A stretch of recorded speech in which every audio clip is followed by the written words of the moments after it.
جنفتا کرکوک و هریما کردستانه بتنه دوکی لوه نفته بسر والاتیان ده هتا پروکرن اوه آخفتنا سروکی لیجنا کارسازی و وزه و جدرن سروشتی لپرلمان کردستانه وکی او خواه دکتن روزانه چندین تنکر نفتا هریما کردستانه دشنا در والاتی و به اشکرایی لپاروان تنکر نفته به اشکرایی نازفریت هوا بەداخەوە تا ئێستا لەبەرەی بە مؤسسەی مامەڵەی لەگەڵانە کراوە دەواازەیەکی گەورە هەبووە بۆ گەندەڵی تێیدا و بە هەمان شێوە چۆن وردبینی و شەفافیەت و لێپرسینەوە و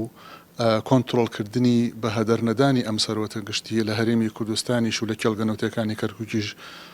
زۆر لاوازە ئەمە وای کردووە کە سێکتەری نەوت لەبری ئەوەی کە ببێتە نعمەت بۆ هەرێمی کوردستان ببێتە نقمەت بەسەریا و نەتوانێت چارەسەرەکانی بۆ دابین بکە و نەتوانێت قوت و بژێوی هاونیشتیمانیانی بۆ دابین بکە. لگور داتا و آمارن وزارت سامان سروشتی پروکری حکومت هرما کردستان شایع روزانه 410,000 برمیل نفت بفروشیدن جگر سروکی لجنا کارسازی و وزه و جدارن سروشتی لپرلمان کردستان دبیجیتن ددمن بهدا اگر تو آریشر لسر نفتا کرکوکی چه نبن کنها هنه ده انتاج نفتا هرما کردستان زیادتر بیش 500,000 برمیلا و کمبون رجای فریکرنا نفتا هرما کردستان بودر و او بودو اگران دزفرینیتن ایک برینا 150,000 برمیل نفتا کرکوکی و یا دوی جی گواشتنا زور لسر اینانادر نفته جبیرن هرما کردستانه بویا اگر کمبونا 25,000 برمیل لتقتق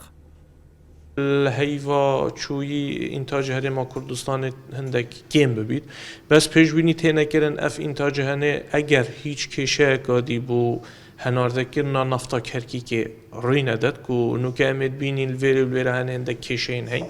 اگر روی ندن او انتاج هرما کردستان از تصورت کم نوبرا 500 بو 550,000 برمیل زیاده ببید اگر هیچ کشه روی ندا نفتا هرما کردستانه ایک جپرسن هر آلوز حتی بو اندام لجنا سامان سروشتی لپرلمان کردستان جی وکی او دیار دکن زایناری بوانا هندان جعالی وزارت سامان سروشتی و